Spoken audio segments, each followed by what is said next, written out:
사랑하는 여러분, 고요한 이 시간, 우리 영혼의 가장 깊은 곳을 울리는 질문 하나를 던져봅니다. 인생의 혹독한 계절이 찾아와 모든 것이 흔들릴 때, 우리는 어디에서 희망을 찾을 수 있을까요? 예기치 않은 시련의 폭풍 속에서 마음 둘 곳 없이 헤맬 때, 무엇이 우리를 다시 일어서게 하는 힘이 될까요? 오늘 우리는 이 질문에 대한 답을 찾아 아주 특별한 여정을 떠나려 합니다. 이 이야기가 여러분의 마음에 작은 위로와 빛이 되기를 소망합니다. 만약 오늘 이 메시지가 여러분의 영혼에 울림을 준다면 주변의 소중한 이들에게도 이 희망의 씨앗을 나누어 주시길 부탁드립니다. 여러분의 나눔을 통해 하나님의 은혜가 더욱 널리 퍼져나가길 기도합니다. 또한 저희 채널을 구독하시고 이 여정에 동행해 주신다면 더 깊은 지혜와 진리를 함께 발견하는 기쁨을 누리게 될 것입니다. 오늘 우리가 함께 나눌 말씀은 요한계시록 21장 1절에서 7절까지입니다. 이 말씀은 우리에게 약속된 궁극적인 미래, 바로 모든 눈물이 씻겨지고 아픔이 사라지는 그날에 대한 놀라운 비전을 보여줍니다. 또 내가 새 하늘과 새 땅을 보니 처음 하늘과 처음 땅이 없어졌고 바다도 다시 있지 않더라. 또 내가 봄에 거룩한 성새 예루살렘이 하나님께로부터 하늘에서 내려오니 그 준비한 것이 신부가 남편을 위하여 단장한 것 같더라. 내가 들으니 보좌에서 큰 음성이 나서 이르되 보라, 하나님의 장막이 사람들과 함께 있음에 하나님이 그들과 함께 계시리니 그들은 하나님의 백성이 되고 하나님은 친히 그들과 함께 계셔서 모든 눈물을 그 눈에서 닦아주시니 다시는 사망이 없고 애통하는 것이나 곡하는 것이나 아픈 것이 다시 있지 아니하리니 처음 것들이 다 지나갔음이러라. 보좌에 앉으신 이가 이르시되 보라, 내가 만물을 새롭게 하노라 하시고 또 이르시되 이 말은 신실하고 참되니 기록하라 하시고 또 내게 말씀하시되 이루었도다. 나는 알파와 오메가여 처음과 마지막이라. 내가 생명수 샘물을 목마른 자에게 값없이 주리니 이기는 자는 이것들을 상속으로 받으리라. 나는 그의 하나님이 되고 그는 내 아들이 되리라. 이것은 주님의 말씀입니다. 예수 그리스도께서 죽음에서 부활하셨을 때 성경은 그분을 첫 열매라고 부릅니다. 첫 열매란 무엇을 의미할까요? 그것은 추수의 시작을 알리는 첫 번째 수확물입니다. 전체 추수를 보장하는 첫 번째 증거이자 약속인 셈이죠. 그렇다면 예수님의 부활은 무엇에 대한 첫 열매였을까요? 바로 우리가 방금 읽은 말씀, 새 하늘과 새 땅에 대한 첫 열매입니다. 예수 그리스도의 부활이 아무리 위대하고 모든 것에 의미가 된다 할지라도 그것은 앞으로 올 더 거대한 실체의 첫 번째 할부금과도 같습니다. 그리고 그 실체는 바로 하나님의 도시, 새 하늘과 새 땅입니다. 사도 요한이 이 글을 기록했을 때 그는 2000년 후에 우리가 학문적인 호기심으로 기묘한 상징들을 풀이하라고 쓴 것이 아닙니다. 그는 끔찍한 박해와 고난에 직면한 초대 교회 성도들을 위해 이 글을 썼습니다. 그들에게 추상적인 교리가 아닌 살아있는 소망을 주기 위함이었습니다. 예수 그리스도의 부활이 다가올 그 영광스러운 미래의 첫 열매라는 사실을 깨닫고 붙잡을 때 우리는 이전에는 감당할 수 없었던 시련들을 이겨낼 힘을 얻게 됩니다. 자, 이제 저와 함께 이 소망의 본질은 무엇이며 우리에게 왜 그토록 절실히 필요한지 그리고 어떻게 그 소망을 우리 삶의 것으로 만들 수 있는지 함께 살펴보겠습니다. 첫째, 이 소망의 본질은 내려오는 것입니다. 또 내가 봄에 거룩한 성새 예루살렘이 하나님께로부터 하늘에서 내려오니 이 내려온다는 두 단어는 기독교 신앙에 대한 저의 이해를 완전히 바꾸어 놓았습니다. 왜일까요? 사도 요한은 역사의 마지막, 시간의 끝에서 무엇을 보았습니까? 개개의 영혼들이 이 물질 세계를 탈출하여 하늘로 올라가는 모습을 보지 않았습니다. 그는 하늘이 이 땅으로 내려와 이 세상을 완전히 변화시키는 것을 보았습니다. 이것이 바로 예수님의 부활이 새 창조의 첫 열매라고 말할 수 있는 이유입니다. 하나님은 영혼만 창조하신 것이 아니라 육체도 창조하셨습니다.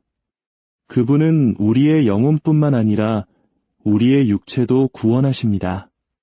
우리를 기다리는 미래는 완전히 새롭게 짜이고 완벽하게 치유된 물질 세계입니다. 그곳에서 우리는 유령처럼 떠다니는 존재가 아닙니다. 우리는 서로를 껴안고 춤추고 입 맞추고 함께 음식을 나눕니다. 부활하신 예수님께서 제자들에게 나타나셨을 때 그분은 나는 유령이 아니다. 보아라. 생선을 좀 다오 라고 말씀하시고 그 생선을 드셨습니다. 이것은 성경에서 제가 가장 좋아하는 구절 중 하나입니다. 부활하신 그리스도는 육체를 가지셨고 음식을 드셨습니다. 이것은 우리의 소망이 막연히 하늘에 있는 파이가 아니라 이 땅 위에서 펼쳐질 풍성한 잔치임을 보여줍니다.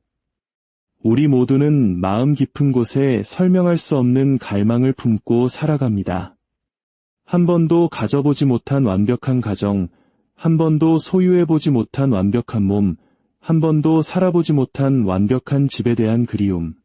그것은 우리가 결코 가져보지 못한 세상에 대한 갈망입니다. 이 독일의 낭만주의 시인들이 젠주으트라 불렀던 말로는 다 표현할 수 없는 영혼의 갈망과도 같습니다. 사도 요한은 말합니다. 바로 그 세상이 오고 있다고. 3절은 말합니다. 하나님의 장막이 사람들과 함께 있음에 하나님이 그들과 함께 계시리니 하나님과의 관계가 완전히 회복되는 것입니다. 그리고 4절에서는 모든 눈물을 그 눈에서 닦아주시니 다시는 사망이 없고 애통하는 것이나 곡하는 것이나 아픈 것이 다시 있지 아니하리니 라고 말씀합니다. 우리가 창세기에서 보았듯이 하나님과의 관계가 깨어졌을 때 우리의 다른 모든 관계도 무너졌습니다. 우리 자신과의 관계, 이웃과의 관계, 자연과의 관계가 모두 깨지고 두려움과 불안, 늙음과 질병과 죽음을 경험하게 되었습니다. 이 세상이 결코 우리의 깊은 갈망을 채워주지 못하는 이유는 바로 이 깨어짐 때문입니다. 하지만 하나님과의 관계가 바로 설 때 다른 모든 관계도 회복될 것입니다. 모든 슬픔은 사라지고 모든 눈물은 닦일 것입니다. 이것이 바로 우리에게 다가오고 있는 소망의 본질입니다. 영혼이 세상을 탈출하는 것이 아니라 하늘이 내려와 세상을 변화시키는 것입니다. 둘째, 우리에게는 이 소망이 절실히 필요합니다. 요한은 누구에게 이 편지를 썼을까요? 그는 끔찍한 고통을 겪고 있던 사람들에게 이 글을 썼습니다. 1세기 말 로마 황제 도미티아누스는 기독교인들에 대한 광범위하고 대대적인 박해를 시작했습니다. 기독교인들은 집을 빼앗기고 재산을 약탈당했으며 원형 경기장에서 굶주린 맹수들에게 찢겨 죽었습니다. 산채로 기둥에 묶여 역청이 발라진 채 불태워졌고 수천 명씩 로마로 들어오는 길가에 십자가에 못 박혀 서서히 죽어갔습니다. 요한은 그들이 이 끔찍한 현실을 마주할 수 있도록 무엇을 주었을까요? 바로 이 새 하늘과 새 땅에 대한 비전을 주었습니다. 그리고 역사는 그것이 효과가 있었음을 증명합니다. 초대 교회 성도들은 놀라운 평정과 평화 속에서 고난을 감당했습니다. 맹수들이 그들을 찢을 때 찬송을 불렀고 자신들을 죽이는 자들을 용서했습니다. 그들이 죽음을 맞는 모습을 본 사람들은 기독교로 개종하기 시작했습니다. 초대 교부 터툴리안은 순교자의 피는 씨앗이다 라고 말했습니다. 박해가 거세질수록 기독교는 더욱 성장했습니다.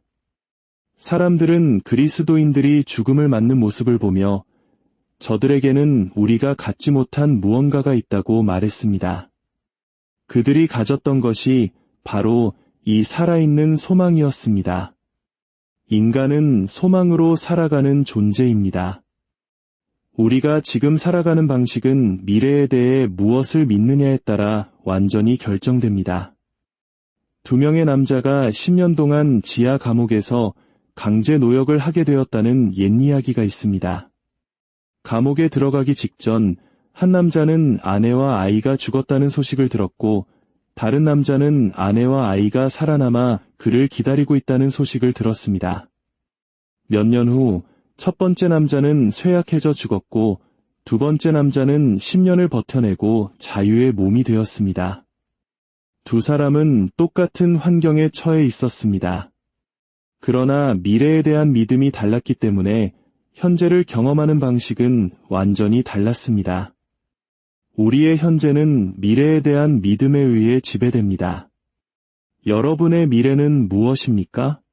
죽으면 썩어 없어지고 언젠가 태양도 사라져 인류 문명의 모든 것이 잊힐 것이라 믿으십니까? 아니면 새 하늘과 새 땅, 그리고 심판의 날을 믿으십니까? 누구도 자신의 행동에 대한 책임을 피할 수 없으며 지금 우리가 하는 모든 일이 영원한 가치를 지닌다고 믿으십니까? 어떤 미래를 믿느냐에 따라 우리의 현재는 완전히 다른 모습이 될 것입니다.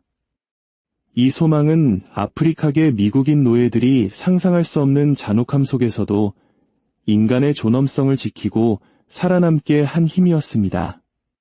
흑인 영가에는 천국과 심판, 면류관과 보좌에 대한 소망이 가득합니다. 비평가들은 그것이 노예들을 현실에 순응하게 만드는 도피적인 신앙이라고 비판했지만 흑인 신학자 하워드 서먼은 이렇게 말했습니다. 이 믿음은 노예들의 인내력을 깊게 했고 고통을 감내할 능력을 키워주었다. 그것은 모든 희망을 꺾어버리는 절망적인 현실을 직시하고 그 현실을 원료 사마 환경의 잔혹함이 결코 짓밟을 수 없는 희망을 만들어내는 법을 가르쳤다. 그들의 희망은 박해자들이 결코 닿을 수 없는 미래에 있었습니다. 그렇기에 그들의 환경은 그 희망을 부술 수 없었습니다. 우리 중 누구도 사자에게 찢겨 죽거나 노예로 살아가지는 않을 것입니다. 하지만 우리를 짓누르는 문제들이 있습니다. 이 살아있는 소망이 우리 삶의 중심에 자리 잡을 때 우리 앞에 놓인 어떤 악도 결국은 지나가는 것임을 깨닫게 될 것입니다. 그 너머에는 영원히 닿을 수 없는 빛과 장엄한 아름다움이 있으며 그것이 바로 우리의 운명임을 알게 될 때 우리의 삶은 변화될 것입니다. 우리에게는 이 살아있는 소망이 필요합니다. 셋째, 그렇다면 어떻게 이 소망을 얻을 수 있을까요? 답은 예수 그리스도의 죽음과 부활을 모두 믿는 것입니다. 6절을 보십시오. 내가 생명수 샘물을 목마른 자에게 값없이 주리니 요한복음에서 예수님은 사마리아 여인에게 내가 주는 물을 마시는 자는 영원히 목마르지 아니하리라고 말씀하셨습니다. 이것은 우리의 영혼 깊은 곳의 갈망, 즉 사랑과 가치와 영원에 대한 갈망이 모두 채워질 것이라는 약속입니다.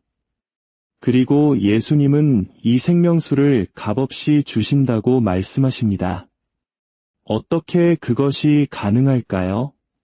요한복음의 끝에서 예수님은 십자가 위에서 내가 목마르다고 외치셨습니다. 그리고 나의 하나님, 나의 하나님, 어찌하여 나를 버리셨나이까 라고 부르짖으셨습니다. 십자가 위에서 예수님은 우리가 마땅히 겪어야 할 우주적인 목마름과 절망을 대신 경험하셨습니다. 그분이 우리의 값을 치르셨기에 우리는 값없이 생명수를 마실 수 있습니다. 그분은 우리가 받아야 할 절망을 받으셨고, 그래서 우리는 우리가 받을 자격 없는 소망을 얻게 되었습니다. 그 소망은 결코 우리를 실망시키지 않을 것입니다.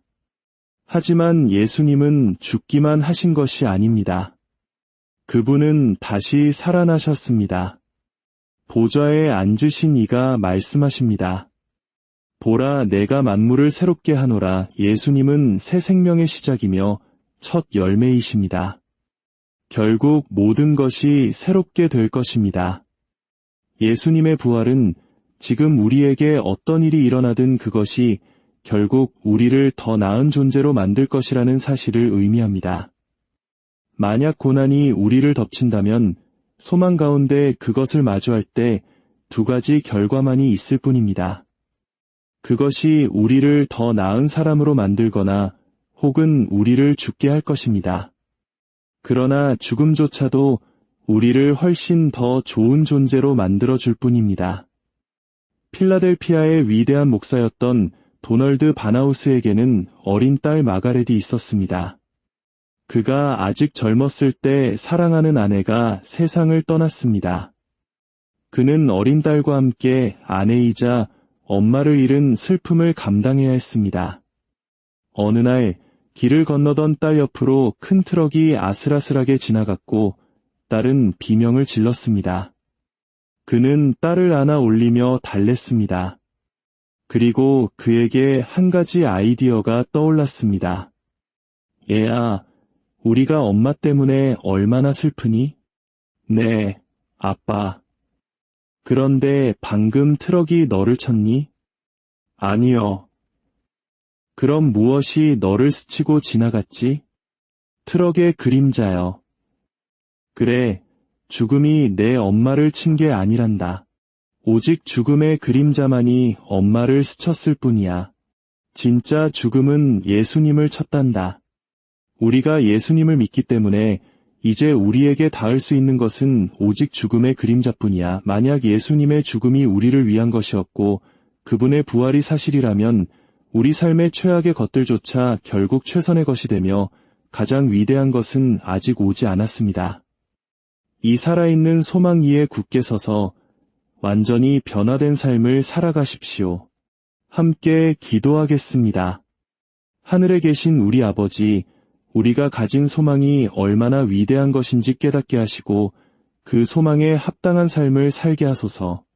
이 소망이 우리 머릿속의 추상적인 믿음이 아니라 우리 마음속에 살아있는 실제가 되게 하여 주소서.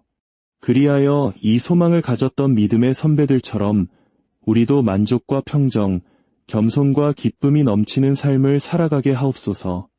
우리를 통해 이 살아있는 소망이 세상에 증거되게 하소서. 예수님의 이름으로 기도합니다. 아멘.